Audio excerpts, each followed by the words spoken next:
sea, estamos pensando en una consulta de médico general o una consulta en alguna parte remota de Chile, ¿ya? Lo que podemos hacer a simple vista o con elementos que podemos encontrar a nuestra mano. El campo visual por confrontación, los movimientos oculares, el examen externo, párpados, conjuntiva, el examen de las pupilas, fondo de ojo, algunas pruebas especiales y vamos a ver algunas cosas especiales de la evaluación pediátrica. Lo primero que hay que tomar en un paciente oftalmológico es la agudeza visual. Lo ideal es que ésta sea tomada de lejos, o sea, por lo menos a más de 6 metros. En casi todos los consultorios disponemos de una tabla de lectura, de una tablilla de lectura. Si no fuera así, ojalá tener cualquier cartel donde hayan letras de distinto tamaño. Es muy importante preguntarle al paciente si usa o no lentes de lejos, no los de lectura, sino que de lejos, porque vemos que la imagen se va a degradar mucho si hay una ametropía. Pero frecuentemente los pacientes refieren que no tienen los lentes o no los andan trayendo. Entonces hay un truco que podemos utilizar y que está a nuestra mano, que es el agujero estenopeico, ¿ya? Esto se ha usado en diversas circunstancias. Las otras puntos de interés es que cuando le pidamos al paciente que, sobre todo en este tiempo de pandemia, el mismo se ocluye el ojo, no lo vaya a hacer presionando su ojo, porque si no va a ver borroso, ni tampoco que cierre el ojo, porque probablemente lo va a ver entre medio de las pestañas. La manera ideal es taparse completamente el ojo con la palma de la mano sin presionarlo.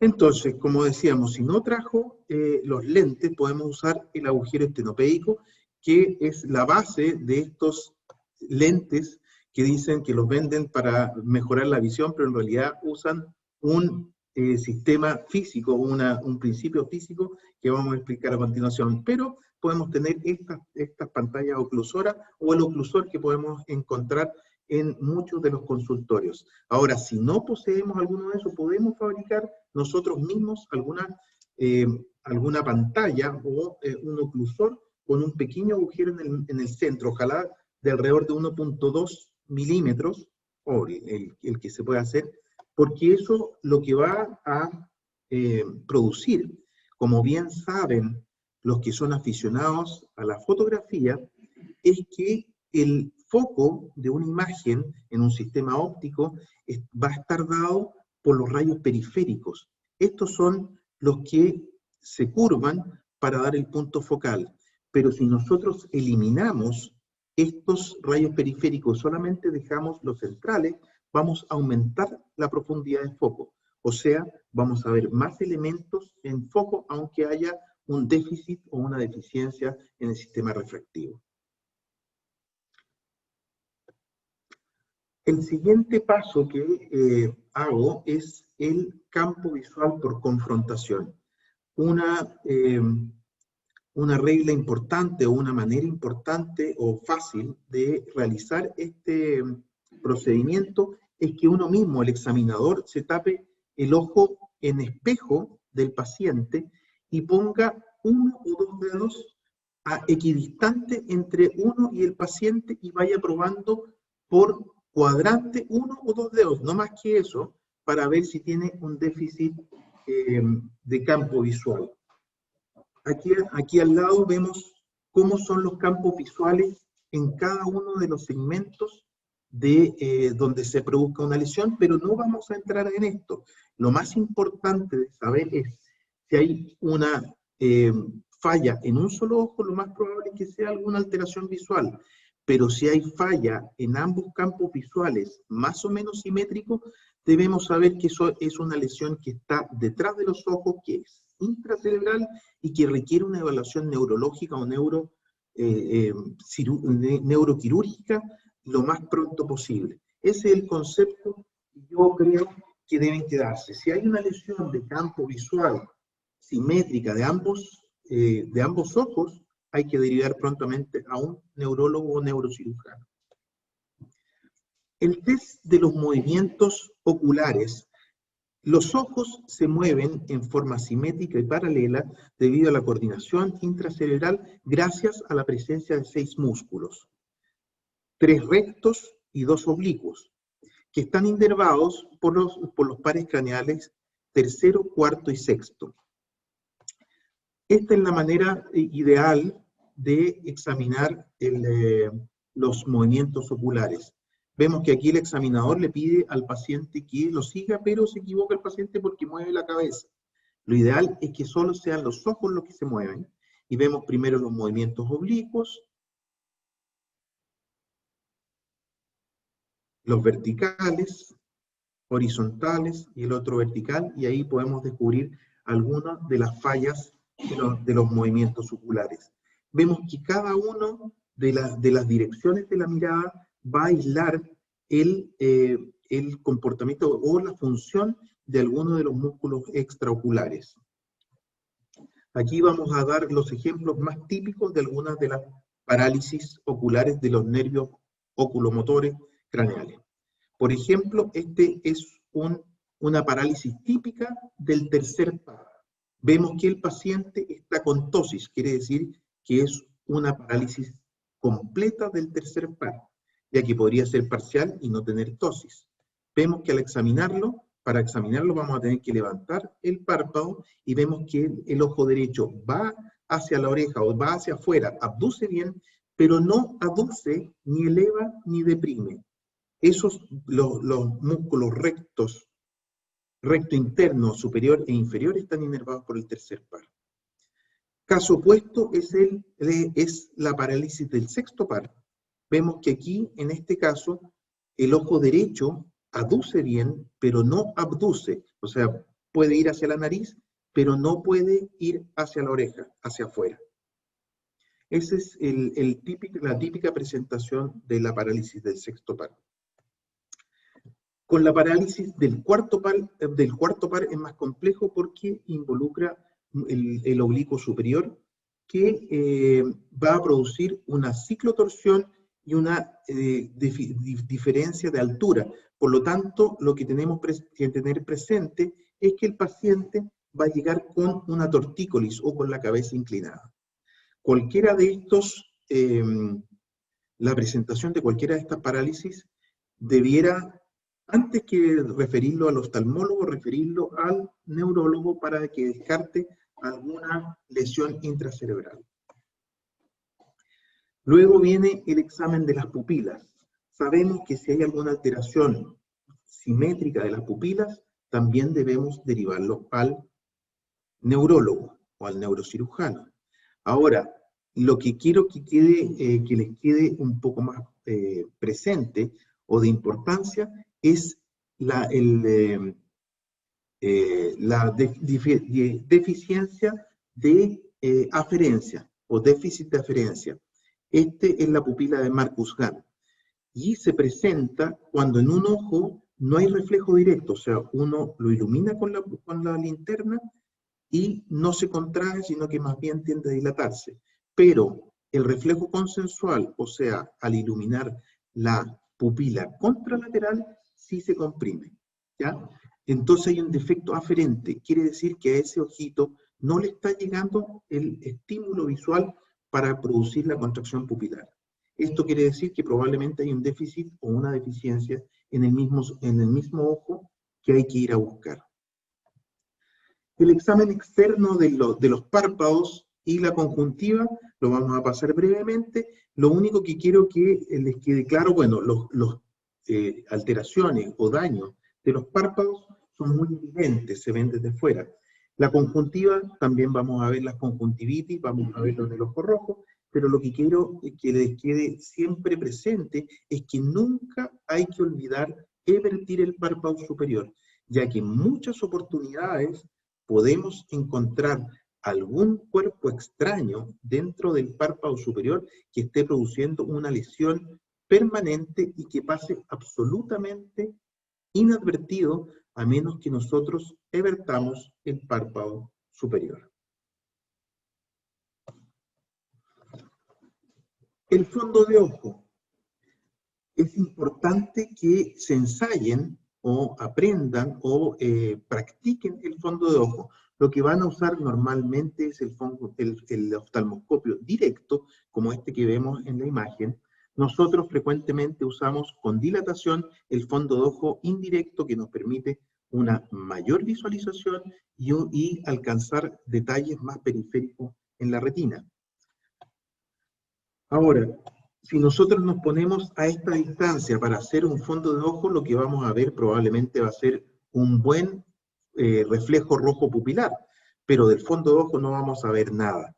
Para poder hacer un buen fondo de ojo, tenemos que estar bien próximos al paciente, ¿ya? Acercarnos aproximadamente a 15 grados por fuera del eje de la cabeza e ir acercándonos teniendo como objetivo o como guía el rojo pupilar, hasta lograr ver el fondo de ojo. Aquí vemos un fondo de ojo normal, en el que vemos la papila óptica, los vasos sanguíneos saliendo de esto, los más gruesos son las venas, los más delgados son las arterias. Y vemos esta mancha oscura, que es la mácula y la fóvea, especialmente. La mácula es toda el área que queda entre las arcadas vasculares, y la fóvea es este punto central, que es el de máxima visión, que está atemporal de la papila y un poquito por abajo. Lo ideal, podemos hacer una refracción cicloplégica, o dilatación pupilar. Hemos preferido la tropicamida después de poner anestésico, la tropicamida, que es un midriático de un efecto más corto, menos prolongado, de 1 a 2 horas. Ahora, el gran susto o el gran temor que tienen los médicos generales, y no solo los médicos generales, sino que todos en general, cuando tenemos que dilatar a algún paciente, es que este pueda ser un ataque agudo de glaucoma. Como vimos en el cuadro de anatomía, el humor acuoso se produce en el cuerpo ciliar que está en la cámara posterior, en los lados de la zónula por fuera del cristalino, y pasa a la cámara anterior por la pupila y se reabsorbe en el trabéculo, ¿ya? Pero los ojos que tienen muy poco espacio, sobre todo grandes hipermétropes, tienen un riesgo de hacer un bloqueo al dilatarlos, bloquear este flujo, producir un aumento de volumen en la cámara posterior, que va a bloquear completamente el trabéculo. Esto es lo que se denomina un glaucoma agudo. ¿Cómo poder estar más tranquilo al dilatar? Un truco es poner una fuente luminosa, puede ser una linterna de mano, en la parte temporal del ojo, iluminando perpendicularmente la córnea. Si la cámara anterior es profunda, vamos a ver que la luz se va a transmitir hasta el otro limbo. Si es más estrecha, vamos a ver que se ilumina o hasta este sector, o grado 3, o solamente el borde de la pupila. En estos casos es mejor no dilatar y diferir al paciente para una dilatación después de un examen en lámpara de hendidura. Otras pruebas especiales que podemos hacer es la tinción con fluoresceína.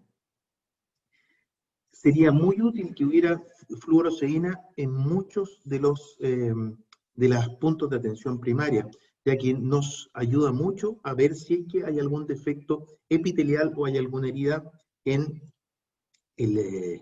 la córnea, ¿ya? Estas son las que se pueden conseguir, las tiras de fluoresceína, que vienen estériles. Las podemos mojar o aplicar directamente a la conjuntiva, y tenemos que verla con una luz azul. Afortunadamente en los celulares actuales viene una luz azul, o pueden conseguir una luz azul que puede servir, no es perfecta, pero puede servir para demostrarnos algún defecto epitelial, como por ejemplo vemos esta úlcera dendritiforme típica de la queratitis herpética, que puede ser evidente al iluminarla con fluoresceína. O podemos ver estas lesiones que son abrasiones corneales o lesiones por ojo seco. Algunos puntos útiles para ver en la evaluación pediátrica de los niños. Muchas veces van a llegar las madres a vernos a nosotros, a preguntar a médicos generales que encuentran que algo mal anda con la visión de su hijo y nosotros debemos tratar de evaluarlos lo mejor posible. Estas son las recomendaciones de la guía del MinSal. Vemos que en los niños pequeños, antes de los 3 años, están, bueno, hacerle los antecedentes personales, las preguntas de rigor, ver la exploración externa con alguna iluminación, motilidad ocular, las pupilas, el reflejo rojo pupilar, muy importante, el reflejo corneal a la luz o prueba de Hirschberg, como vamos a ver en un momento, y prueba de la oclusión para ver si que tienen algún grado de estrabismo. Eso lo vamos a ver en un momento. Ahora, la evaluación de la visión vamos a tener que hacerla no preguntándole porque no es posible, sino que moviéndole algún juguete sin hacer ruido, porque si hacemos ruido vamos a obtener un reflejo al sonido más que al movimiento. Entonces le movemos un juguete vistoso frente a ellos para que ver si siguen el movimiento, y también podemos hacerlo con luz, mover la luz. De 3 a 5 años hacemos todas las pruebas que hemos descrito anteriormente, pero además de ver con la lente, con la linterna de bolsillo, podemos ya ver con optotipos de figuritas o enseñarles ya la letra E en distintas posiciones. De 6 a 18 años ya podemos hacer el examen como en un adulto, ¿eh? Preguntándole las letras. Muy importante el rojo pupilar. Aquí vemos en la foto de la izquierda un reflejo rojo pupilar normal, pero en el de la derecha vemos que hay un reflejo blanco. Esto puede ser debido a muchas cosas. Puede ser una catarata congénita, puede ser una persistencia de vitrio primario hiperplástico, algunas enfermedades exudativas de la retina, o puede ser un tumor también, por ejemplo el retinoblastoma, que se presenta como promedio alrededor de los 3 años de edad. Por lo tanto, es muy importante pesquisar estos fenómenos para derivar prontamente. Aquí vemos el test de Hirschberg. Es un poquito más difícil de ver en la fotografía de la izquierda. Vemos que hay una exotropia o desviación hacia afuera del ojo izquierdo, ya que el reflejo pupilar cae en el borde interno de la pupila del ojo izquierdo. O sea, quiere decir que el ojo está desviado hacia afuera. En cambio, en la fotografía de la derecha, vemos una endotropia o desviación hacia adentro, hacia la nariz, del ojo izquierdo. Vemos que también él tiene un poquito de picanto que aumenta la sensación de desviación. Pero este examen no está completamente bien realizado porque vemos que hay 2 focos luminosos que nos pueden llevar a error. Lo ideal es que haya un solo foco luminoso para hacer un buen diagnóstico. La prueba de cover and cover o ocluir y desocluir, vemos que en este caso el paciente tiene una endotropia permanente del ojo derecho que fija al ocluir, pero vuelve a la fijación del ojo izquierdo cuando desocluimos. El otro cover es el alternante, o sea, ir viendo, alternando entre un ojo y otro y ver las alteraciones de la fijación. Este nombre, que es bastante extraño, hablar de la ergonomía visual.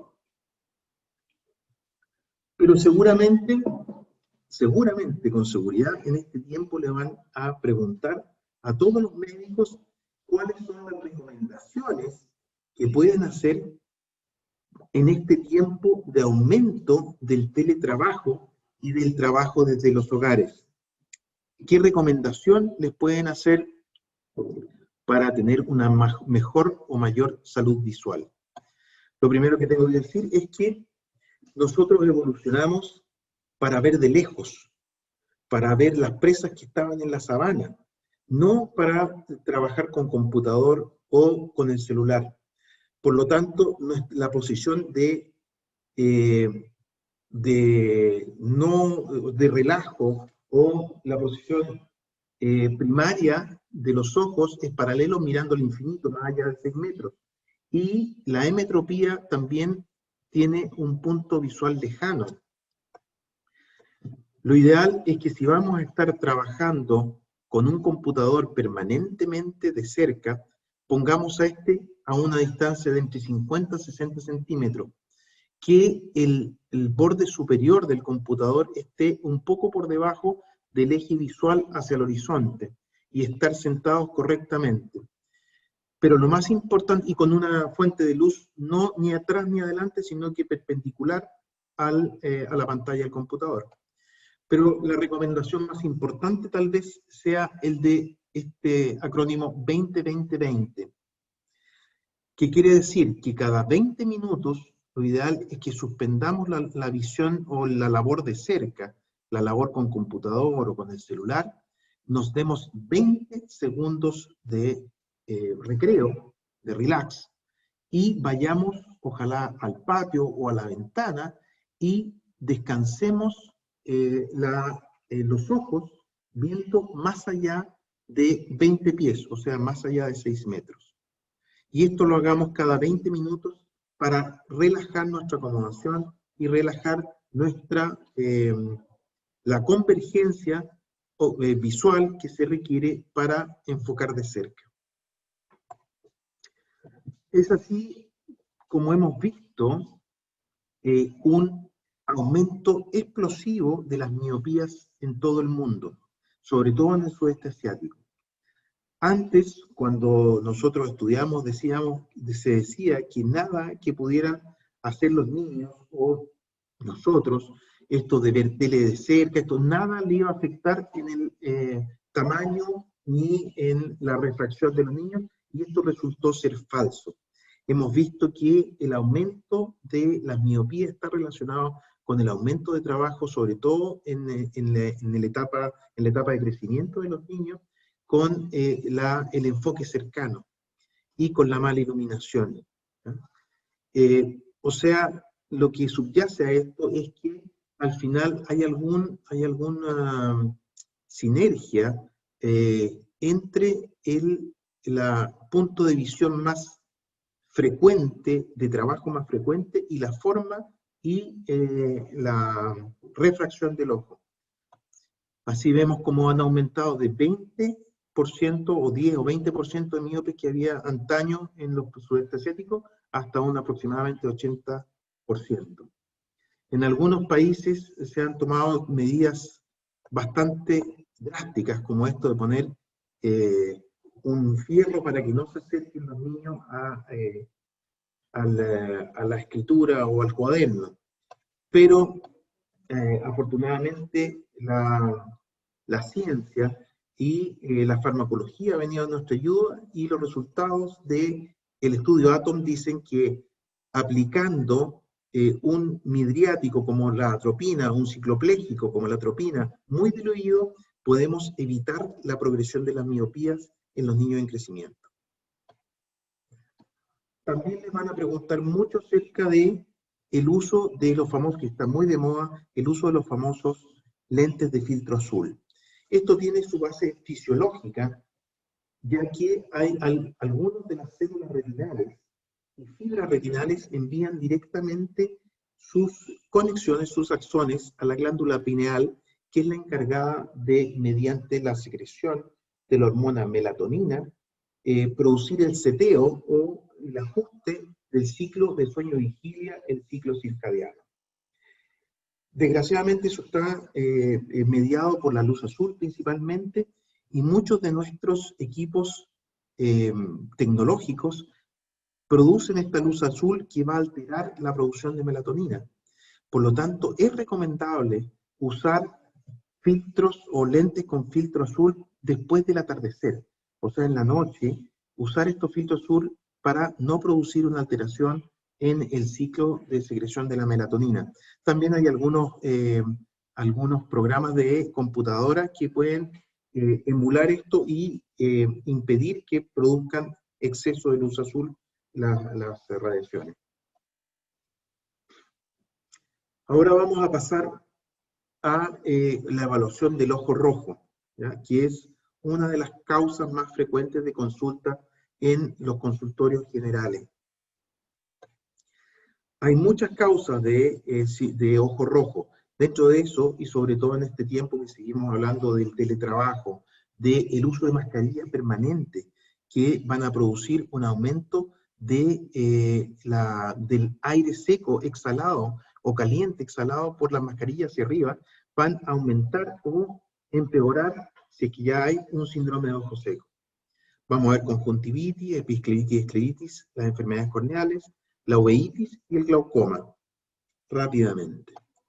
El síndrome de ojo seco vemos que aumenta con la edad, es más frecuente en las mujeres, y en algunos casos, cuando está asociado al síndrome de Sjögren, puede estar asociado a enfermedades del tejido conectivo, pero como les mencionaba anteriormente, no es necesario que haya esto, sino que también el uso frecuente de computador, de televisión, todas las cosas todos los estímulos que nos mantengan permanentemente concentrados, disminuyen el parpadeo y aumentan la sensación de ojo seco. Este esquema, modificado del estudio DUSE, nos muestra las causas y el flujograma del estudio del ojo seco. Puede ser, el ojo seco puede ser por déficit de secreción o por evaporativo. Y en el déficit de secreción puede ser asociado al síndrome de Sjögren, primario o secundario, o alguna otra cosa que produzca disminución de la producción de lágrimas dentro de lo que encontramos también muchos de los medicamentos que pueden producir ojo seco. En cambio, el ojo seco evaporativo también puede ser por colirio o puede ser por cualquier causa que impida la buena posición de los párpados sobre el ojo. La solución más a mano es el uso frecuente de lágrimas artificiales. Lo ideal es que pudieran ser sin preservante o con preservantes que puedan degradarse rápidamente. Ahora, no siempre eso se puede, y las lágrimas de menor costo vienen con cloruro de benzalconio, que es peligroso porque produce algunos daños en la superficie ocular, en las células epiteliales. Aquí tenemos ejemplos de las lágrimas artificiales. Vamos a pasar a otro de las causas frecuentes de ojo rojo y de consulta, como son las conjuntivitis. Antes se creía que la mayor parte de las conjuntivitis eran bacterianas, pero en realidad se ha visto que lo más frecuente son las virales. Las infecciosas pueden ser virales o bacterianas, las no infecciosas pueden ser alérgicas, tóxicas, cicatriciales, autoinmunes, neoplásicas, pueden ser agudas o subagudas, primaria o secundaria. Aquí tenemos 3 ejemplos que vemos, por ejemplo, en el primer caso lo más probable es que sea una conjuntivitis viral, bilateral, con ojo rojo no muy intenso, con una secreción mucocerosa, más que purulenta, escasa también, y generalmente son relativamente suaves. Muchas veces podemos encontrar adenopatía preauricular, ¿ya? Hay veces que son un poco más intensas, por ejemplo, las queratoconjuntivitis epidémicas, que son por adenovirus y pueden incluso llegar a afectar la visión, la agudeza visual y producir un edema importante. Aquí abajo tenemos la típica presentación de las conjuntivitis alérgicas. En este caso muy severa, con el edema de la conjuntiva, que es una de las cosas que podemos ver en las conjuntivitis alérgicas, que a veces incluso sale por entre la hendidura palpebral. El sello de la conjuntivitis alérgica es la picazón, el prurito, la necesidad de rascarse. Si no hay prurito, es muy poco probable que sea una conjuntivitis alérgica. Y en este caso vemos una conjuntivitis purulenta severa, unilateral. En este caso, si llegara este tipo de pacientes a su consulta, uno debiera tomar un cultivo y empezar rápidamente y sospechar, tal vez, en este caso severo, una conjuntivitis por gonococo y empezar el tratamiento lo antes posible con colirios antibióticos, podría ser con gatifloxacino, y si se comprueba el gonococo, empezar con el tratamiento sistémico adecuado para este. En el tratamiento de las virales, dar ojalá no dar antibióticos. Esto es difícil porque las mamás generalmente van a presionar porque le demos algún tratamiento. Podemos dar lágrimas artificiales, descongestionantes, pero las medidas generales son muy importantes. Por ejemplo, el lavado de manos y la asepsia, bueno, en estos tiempos que todos andamos con alcohol gel y lavándonos las manos a cada rato, esto no sería un gran problema, pero tratar de no dar antibióticos. Las bacterianas, podemos dar cualquiera de estos antibióticos. Si es severa, lo ideal es dar una quinolona de cuarta generación. Otro cuadro que se puede confundir con la conjuntivitis son las escleritis y las epiescleritis. Vemos en este caso en una epiescleritis nodular, porque es en parte del ojo, vemos que solamente afecta parte del ojo, pero además vemos que el enrojecimiento es profundo, ya está por debajo de la conjuntiva, en los vasos episclerales. Este se acompaña de dolor, normalmente no tiene alteración de la visión, ¿ya? Y muchas veces está relacionado con enfermedades autoinmunes, más frecuente en pacientes jóvenes, y puede ser, como habíamos dicho, nodular o difuso, presentan dolor. Aquí hay otros dos ejemplos,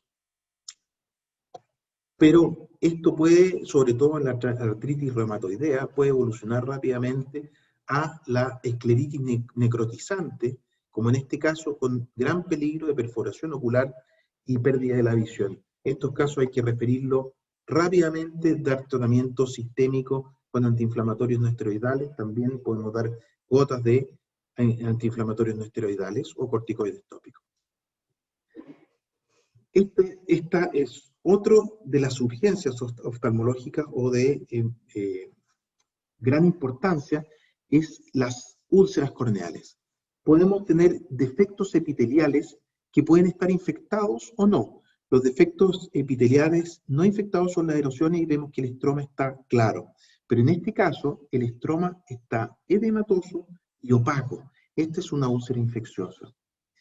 Una de las cosas o de las acciones que están en manos de la atención primaria es tratar de tomarle cultivo a estas lesiones, porque cuando nos llegan a nosotros normalmente ya han comenzado con el tratamiento antibiótico y perdemos la oportunidad de tener el agente causal.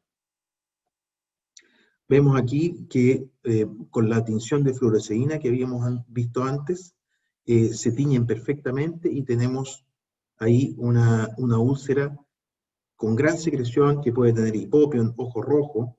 Estas hay que derivarlas prontamente para el correcto tratamiento por un especialista. Lo que habíamos dicho, cultivo, colirio, se puede empezar con colirio después de tomar el cultivo colirio antibiótico sin corticoides, en gotitas colirio y derivar. Otro caso diferente es si nos encontramos, como habíamos dicho, con la úlcera dendrítica típica del herpes zóster, el cual debe ser tratado con ungüento de aciclovir 5 veces al día. Lo ideal también es referir para el correcto control. La uveitis, habíamos visto anteriormente, ¿se acuerdan que habíamos visto que la uvea se componía de la coroides, el cuerpo y el músculo ciliar y el iris? Ya tenemos aquí una uveitis anterior, una iridociclitis intensa. Pueden ser mucho más sutiles que esto. Normalmente cursan con disminución de la presión. Puede haber edema corneal, dolor y normalmente o frecuentemente hay miosis. O sea, hay una irritación del músculo ciliar y del músculo del iris, por lo tanto hay una miosis. Esta patología tenemos también que referirla y para el correcto estudio y tratamiento. Otra cosa que podemos ver, a pesar de que es mucho más sutil y difícil de ver a simple vista, no con lámpara de hendidura, es la presencia de los precipitados retroqueráticos, como en este ejemplo, precipitados retroqueráticos en grasa de cordero, típicos de las uveitis granulomatosas. Lo ideal es dar un midriático, corticoides y derivar. Este es, como habíamos visto antes, uno de los grandes temores de los oftalmólogos y de los médicos generales, encontrarse con un glaucoma agudo. El glaucoma agudo se va a presentar con disminución de visión. Lo más importante o lo más relevante es el intenso dolor, que muchas veces por fenómenos vagales se va a acompañar incluso de vómitos, que podemos confundir con una gastroenteritis e incluso dar antiespasmódicos con los que podríamos empeorar la situación. Típicamente se va a presentar con elevación de la presión que nosotros tomamos con estos, el antiguo SHOTS o el moderno aplanático, ¿ya? Y una de las cosas que podemos hacer es comenzar el tratamiento. La resolución de un glaucoma agudo va a ser quirúrgico por un oftalmólogo especializado. Pero nosotros podemos empezar con el tratamiento, por ejemplo, con manitol endovenoso, con acetazolamida en comprimidos, comenzando con 500 miligramos y después 250 miligramos cada 6 horas. No olvidar la posible pérdida de potasio, o sea, acompañarlo esto también de potasio, y la resolución va a ser mediante una iridotomía o trabeculectomía o extracción de cristalino transparente. Aquí vemos el ataque agudo, que se presenta, como habíamos dicho, con edema corneal. Lo típico es que va a tener una pupila fija en semimidriasis, o sea, en semidilatación. Aquí vemos que se ha hecho la iridotomía y ha terminado el ataque agudo de glaucoma. En este caso también vemos en la fotografía de la derecha un ataque agudo de glaucoma con una cámara prácticamente inexistente. Vemos que tenemos esta sensación de ojo de muñeca, de el iris muy cercano a la córnea, edema corneal, edema del cristalino también. Y en este caso vemos que se resolvió sacando el cristalino. Este es un cuadro que puede servir para el diagnóstico diferencial de las patologías que hemos hablado. Incluimos aquí también la hemorragia subconjuntival, pero esto tiene muy poca relevancia. Tenemos que tranquilizar al paciente y esto va a pasar solo. Vemos que la secreción, obviamente, vamos a encontrarla solamente en la conjuntivitis aguda. El dolor más intenso va a ser en el glaucoma agudo, moderado en la iridociclitis, pero sensación de más bien quemazón o cuerpo extraño en la conjuntivitis. La visión obviamente va a ser mala en el glaucoma agudo, puede también ser regular o mala, y normal en la conjuntivitis, salvo que haya un compromiso corneal de la conjuntivitis, de la queratoconjuntivitis adenoviral. La córnea va a estar clásicamente opaca por edema en el glaucoma agudo, puede también estar edematosa en la iridociclitis aguda, pero va a estar normal en las otras dos patologías. La pupila, como ya habíamos dicho, va a estar en semimidriasis y fija en el glaucoma. Lo más probable es que esté miótica o irregular por las sinequias posteriores, o sea, cuando en la iridociclitis tiene una gran tendencia a que se adhiera o se pegue la pupila a la cápsula anterior del cristalino, dando pupilas irregulares. Los vasos sanguíneos van a estar periqueráticos, o sea, van a estar dilatados alrededor de la córnea en el glaucoma agudo, también en la iridociclitis aguda, pero van a ser más periféricos en las conjuntivitis. Y los otros síntomas, como habíamos hablado antes, en el glaucoma agudo puede estar asociado a náuseas y vómitos por el dolor intenso. La otra causa frecuente o con la queja que nos puede llegar un paciente que nos va a producir bastante angustia es la disminución aguda de la agudeza visual. Aquí tenemos 4 casos, ¿ya? En este caso, el primer paciente, que vamos a llamar Juan, estaba viendo de lejos y vio algunos puntos negros que iban en aumento, algunas chispas, como cascadas de chispas que iban apareciendo, y una telón o una manta que va apareciendo desde la periferia. Este otro paciente, Pedro, que tiene diabetes desde hace 20 años, súbitamente notó que no veía por un ojo, sino que veía una mancha rojiza. Esta paciente, Eva, comenzó una disminución de visión de su ojo derecho con un dolor en los movimientos cuando movía el ojo hacia distintos lados y con una alteración de la visión de colores. Y la señora Elcira, que despertó una mañana y notó que prácticamente no veía por uno de sus ojos. El primer paciente, como ya habrán sospechado, tiene, a cual vamos a derivar a todos los pacientes, pero con qué premura. El primer paciente, como habíamos visto, lo más probable es que tenga un desprendimiento de retina. Esto es una urgencia oftalmológica, sobre todo si no ha comprometido aún la visión central. Tenemos tiempo para evitar que la comprometa, pero si ya la comprometió, es una urgencia muy importante porque tenemos poco tiempo para poder resolver quirúrgicamente esta patología y que la mácula vuelva a obtener o pueda quedar con visión, porque si no, el déficit de nutrición que se va a producir el desprendimiento de retina va a impedir que se recupere la visión o la función fisiológica de ese ojo. Estas son las recomendaciones de las guías del MinSal para derivar a los pacientes con sospecha de desprendimiento de retina. Cuando hay fotopsia aguda, en una semana o antes, pero si baja la visión severa, hay que derivar prontamente, como habíamos visto. Los cuerpos flotantes agudos, pérdida de campo visual, cualquiera de los anteriores, pero crónico, ya no tiene una urgencia porque probablemente o no es eso o está detenido. En el segundo caso que vimos, Pedro, lo más probable es que era una hemorragia vítrea debida a retinopatía diabética. ¿Ya? Esto también tenemos que derivarlo prontamente. Esto en algunos casos se reabsorbe solo, pero debemos derivarlo rápidamente antes de los 7 días para ver si es que bajo esa hemorragia vítrea puede haber una tracción retinal o puede haber un desprendimiento de retina, cosa que vamos a poder saber solamente realizando una ecografía B.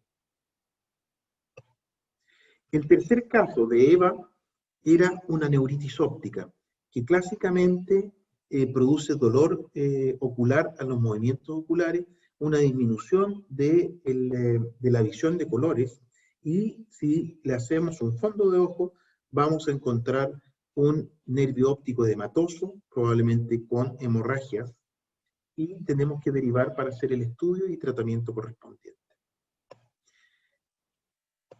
El último caso era una trombosis de vena central de la retina, la señora Elcira. Ella era hipertensa, tenía el colesterol un poco alto, tenía factores de riesgo cardiovascular, y si vemos el fondo de ojo, él puede tener en el examen pupilar un defecto aferente, y en el fondo de ojo clásicamente vamos a ver estas hemorragias embrochetadas, típicas de la trombosis de la vena central de la retina. También debemos derivarlo lo antes posible, pero no tan urgente, para que evaluemos si es una trombosis isquémica, si hay isquemia de la retina, con lo que tendríamos que actuar inyectando bloqueadores del factor vasoproliferativo endotelial para evitar que haya una proliferación vascular y un glaucoma neovascular que puede comprometer lo que quede de visión. Esto es un mal pronóstico, una derivación urgente pero pronta, y hay que tranquilizar al paciente que lo que tuvo fue una trombosis. Rápidamente les voy a hablar algo del trauma ocular. ¿Cuáles son en general? Uno ve un trauma ocular y hay que derivar prontamente. Los criterios y los tratamientos iniciales que se pueden hacer están en las guías del MinSal de trauma ocular severo. Pero debemos derivar cuando encontremos un trauma si es que hay visión borrosa aguda, evidencias de que hay una ruptura del globo ocular, si el globo ocular está blando, está hipotónico, si tiene una cámara anterior plana, si tenemos ifema o herniación del contenido ocular, o hay una alteración de los reflejos pupilares. ¿Ya? Esta es la recomendación también de las guías del MinSal cuando hay contusión o laceración.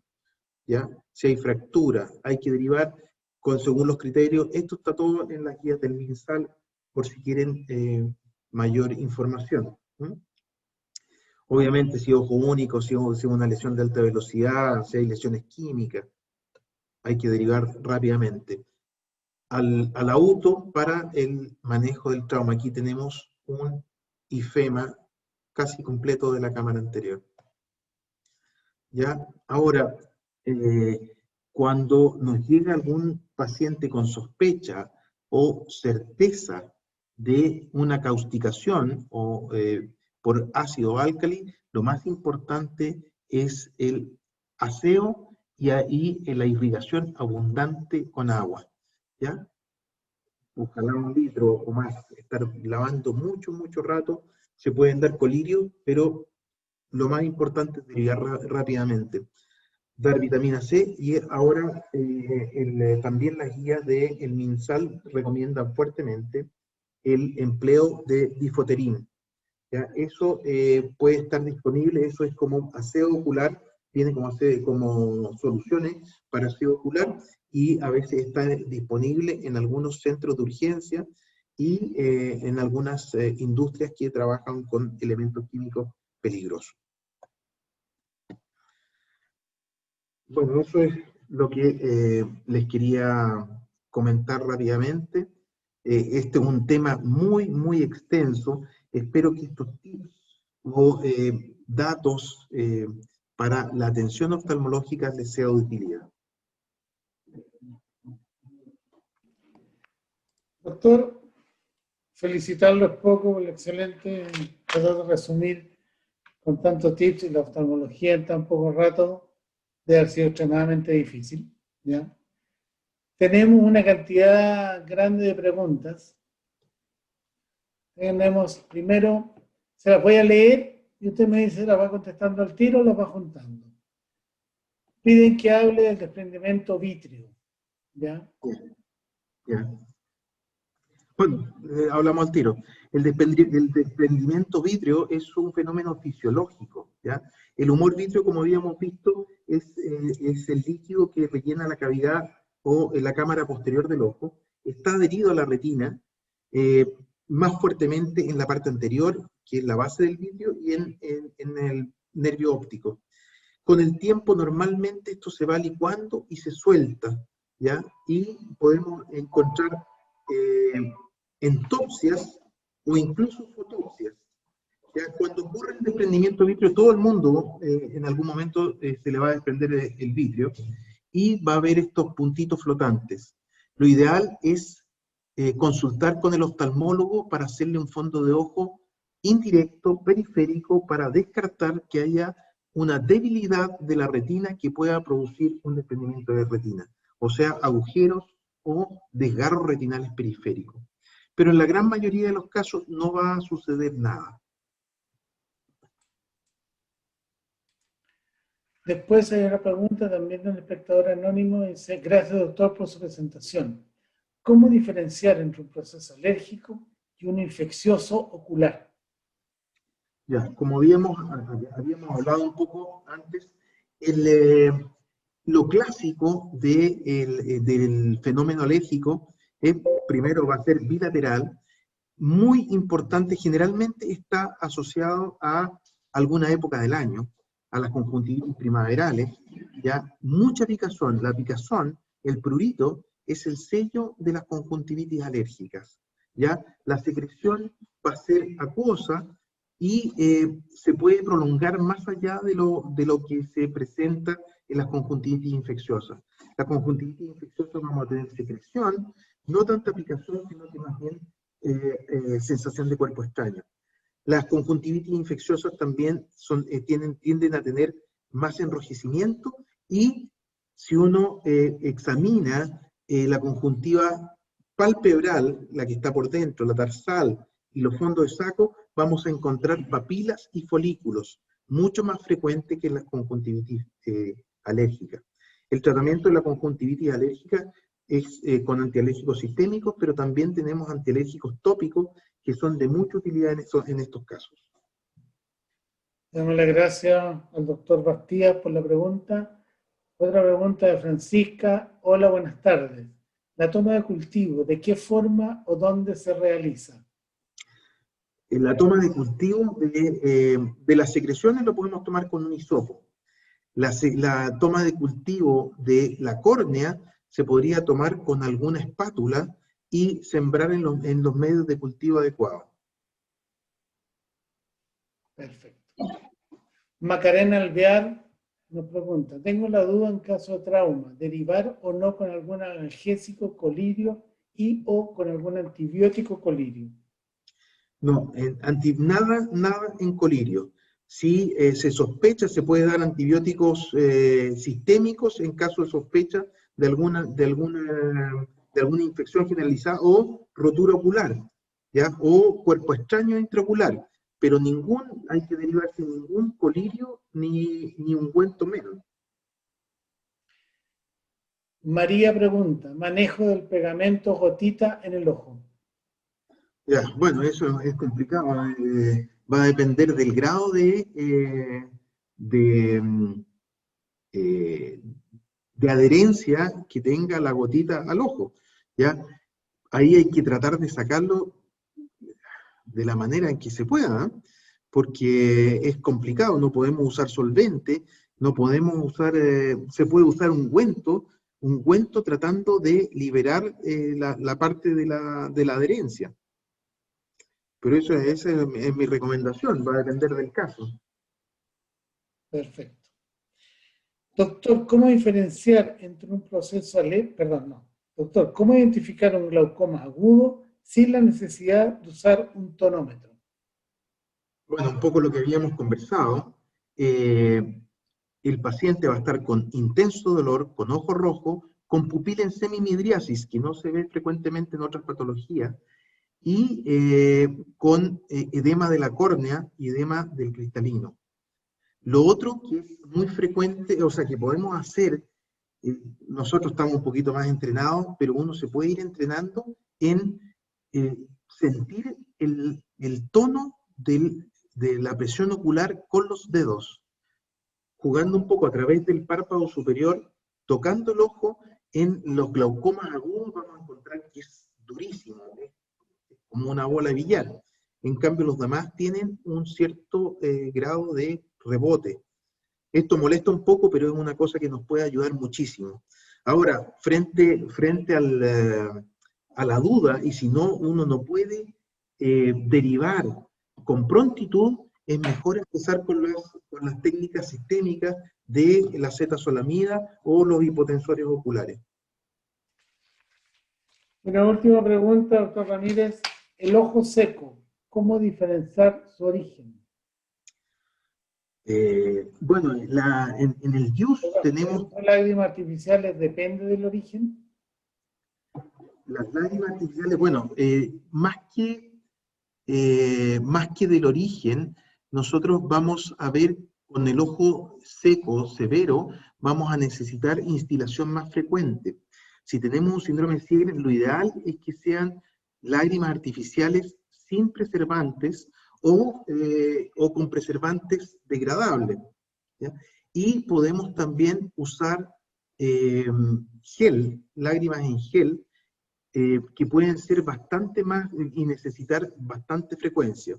Ahora, ¿cómo diferenciar? Hay una serie de exámenes que van a depender un poquito del oftalmólogo especialista, o sea, del especialista, pero obviamente la secundaria, primero tenemos que preguntar si es que estamos tomando alguna medicación que pueda aumentarnos el ojo seco, si estamos usando colirio, lentes de contacto, examinar bien los párpados, y después están las pruebas ya de secreción lagrimal que hacemos en los laboratorios ya especializados. Por último, doctor, quiero cerrar con las felicitaciones, que son muchas, ¿ya? Voy a leer solo 3, de Rosana, excelente exposición, de Silvana González, gracias, una clase magistral, y de Pediatra Fabielas, solo dar las gracias, Marcelo, tremendo oftalmólogo, el mejor, cariños. Doctor, yo me sumo a las felicitaciones, me sumo a nombre de todos los participantes del laboratorio por su tremenda participación y le agradezco, al mismo tiempo que quiero agradecer a todos los que han estado en estas charlas durante estas semanas, que han sido tremendamente fructíferas, hemos tenido muy buena respuesta, muy buen comentario, y por lo tanto queda abierta la intención firme de PharmaInvesti, queda abierta la intención firme de los especialistas de ayudar en la formación, porque es lo único con lo cual tenemos para enfrentar a los pacientes. Nuestras manos, nuestra cabeza. No siempre están los equipos, no siempre están los exámenes hipercaros. Está nuestra formación, y para eso quiero agradecer nuevamente a todos, quiero agradecer nuevamente, recalcar el rol de PharmaInvesti, y doctor Ramírez, a usted, nuevamente tenga la certeza que le vamos a volver a tocar la puerta y a molestar para otra excelente exposición como esta. Encantado. Muchas gracias a todo el mundo, que tengan una buena tarde, me despido y los abrazo como se hace hoy en día virtualmente. Un gusto.